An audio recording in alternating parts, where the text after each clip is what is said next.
Dear students, today we will start next chapter, dimensional analysis. As we know that all derived units are made by multiplication or division of fundamental units. जैसा कि आप जानते हो कि derived units fundamental units की आपस में multiplication और डिवीज़न से ही बनते हैं. So all derived units can be written in terms of fundamental units of 7 base quantities. इसलिए हम सभी derived units को 7 base quantities के units की हेल्प से लिख सकते हैं.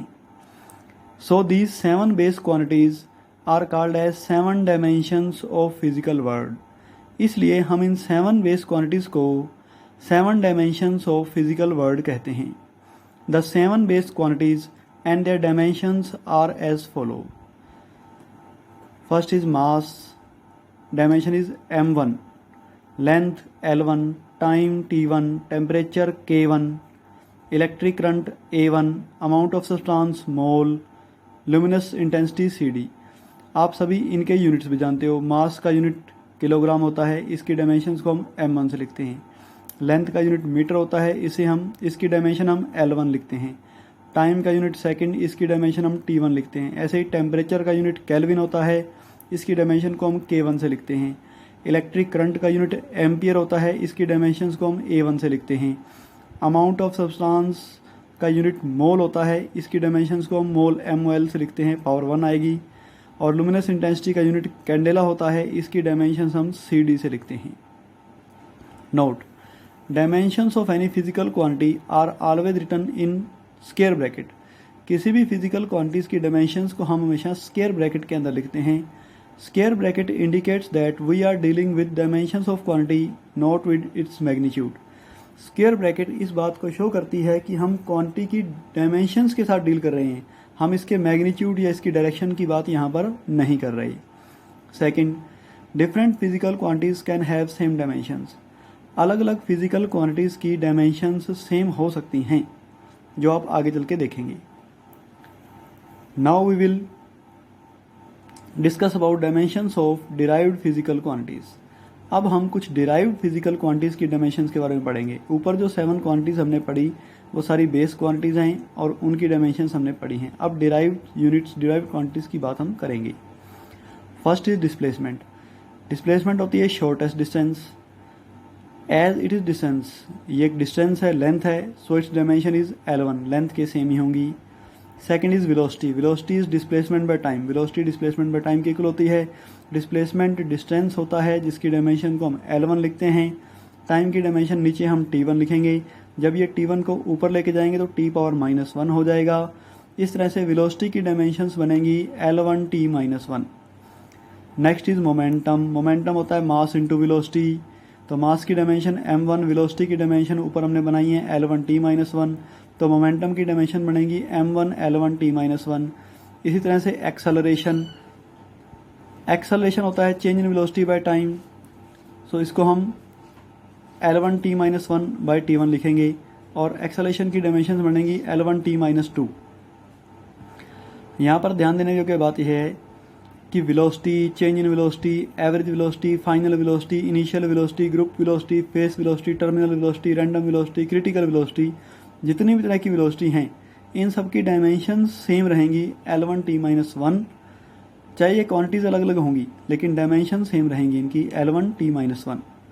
Next is force. फोर्स के लिए मास इंटू एक्सेलरेशन. मास के लिए डायमेंशन है m1 और एक्सेलरेशन के लिए l1 t -2. तो force is mass into acceleration. इस तरह से वर्क होता है फोर्स इंटू डिस्प्लेसमेंट. तो फोर्स की डायमेंशन हमने ऊपर बनाई है m1 l1 t -2 into l1 है ही, तो रिजल्ट आएगा m1 l2 t -2. इसी तरह से एरिया लेंथ इंटू ब्रेड्थ होता है जो l1 into l1 l2. Volume length into breadth into height होती है, तो l1 into l1 into l1 l3 इसकी डायमेंशंस बनेंगी. डेंसिटी मास बाय वॉल्यूम है तो m1 by l3 is equal to m1 l -3 इसकी डायमेंशंस बनेंगी. नेक्स्ट इज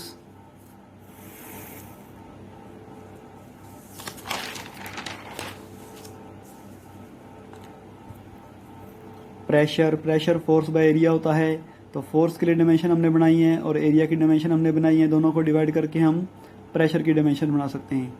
इसी तरह से पावर, एनर्जी चाहे कोई भी हो, kinetic energy, potential energy, mechanical energy, nuclear energy, any kind of energy, सभी तरह की एनर्जी की डायमेंशन m1 L2 T-2 होती है।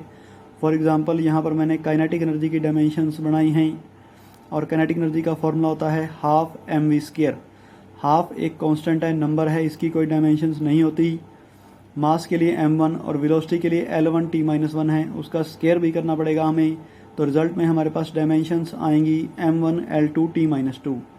इस तरह से frequency, wavelength, plane angle, solid angle, तो आप देख रहे हो कि प्लेन एंगल और सॉलिड एंगल में डायमेंशंस m0, L0, T0 आ रही हैं, मतलब ये दोनों डायमेंशन लेस होते हैं।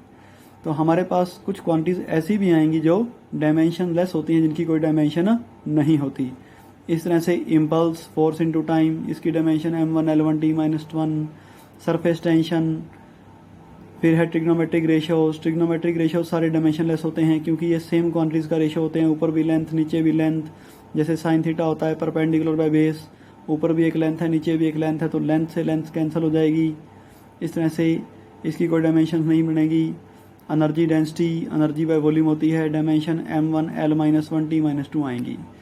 इसी तरह से आप बहुत सारी और फिजिकल क्वांटिटीज की डायमेंशंस भी बना सकते हो। Thus we can say that all derived physical quantities can be expressed in terms of power of base physical quantities।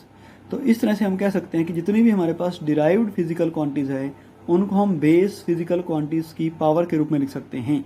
जैसे कि हमने वेलोसिटी को लिखा length power 1 by time power 1 या L1 T-1, हमने फोर्स को लिखा m1 L1 T-2, मतलब फोर्स के लिए मास की पावर 1, लेंथ की पावर 1 और टाइम की पावर -2 करनी पड़ती है हमें। तो हम सभी ड्राइव्ड फिजिकल क्वांटिटीज को fundamental physical quantities, base physical quantities की पावर की हेल्प से एक्सप्रेस कर सकते हैं। तो अब डायमेंशंस क्या होती हैं? Dimensions of a physical quantity are the powers to which fundamental units are raised to obtain unit of that quantities. Dimensions of physical quantity are the powers. किसी भी फिजिकल क्वांटिटी की जो डायमेंशंस होती हैं वो पावर्स होती हैं। To which fundamental units are raised, जिन पावर्स को हम फंडामेंटल यूनिट्स के ऊपर लगाते हैं ताकि हम डिराइव्ड यूनिट बना सकें। जैसे कि we raise length by power 1 and time by power -1 to obtain unit of velocity. हम वेलोसिटी का यूनिट ऑब्टेन करने के लिए लेंथ की पावर 1 करते हैं, टाइम की पावर -1 करते हैं, तो हमारे पास वेलोसिटी का यूनिट L1 T-1 मीटर पर सेकंड बन जाता है और इसकी डायमेंशन L1 T-1 बन जाती हैं। तो डायमेंशंस क्या हैं? So dimensions of velocity are 1 in length and -1 in time. तो वेलोसिटी की लेंथ में डायमेंशन 1 है और टाइम में डायमेंशन -1 है। इट मीन्स डायमेंशंस क्या होती हैं? Dimensions of a physical quantity are the powers. किसी भी फिजिकल क्वांटिटीज की डायमेंशंस वो पावर्स होती हैं जो हमें फंडामेंटल यूनिट्स के ऊपर लगानी पड़ती हैं उस क्वांटिटी का यूनिट बनाने के लिए। जैसे वेलोसिटी का यूनिट बनाने के लिए हमें लेंथ के ऊपर पावर 1 करनी पड़ती है और टाइम के ऊपर -1 करनी पड़ती है। तो इस तरह से डायमेंशंस जो हैं वो पावर्स होती हैं। नेक्स्ट,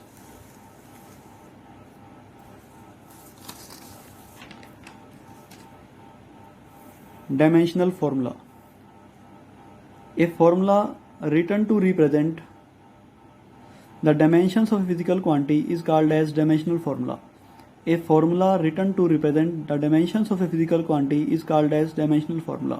किसी फिजिकल क्वांटिटी की डायमेंशंस को शो करने के लिए जो फॉर्मूला हम लिखते हैं उसको हम डायमेंशनल फॉर्मूला कहते हैं। जैसे L1 T-1 is dimensional formula of velocity, M1 L1 T-1 is dimensional formula of momentum, M1 L1 T-2 is dimensional formula of force. इसी तरह से बाकी फिजिकल क्वांटिटीज की डायमेंशनल फॉर्मूला भी आप लिख सकते हो। Next is dimensional equation.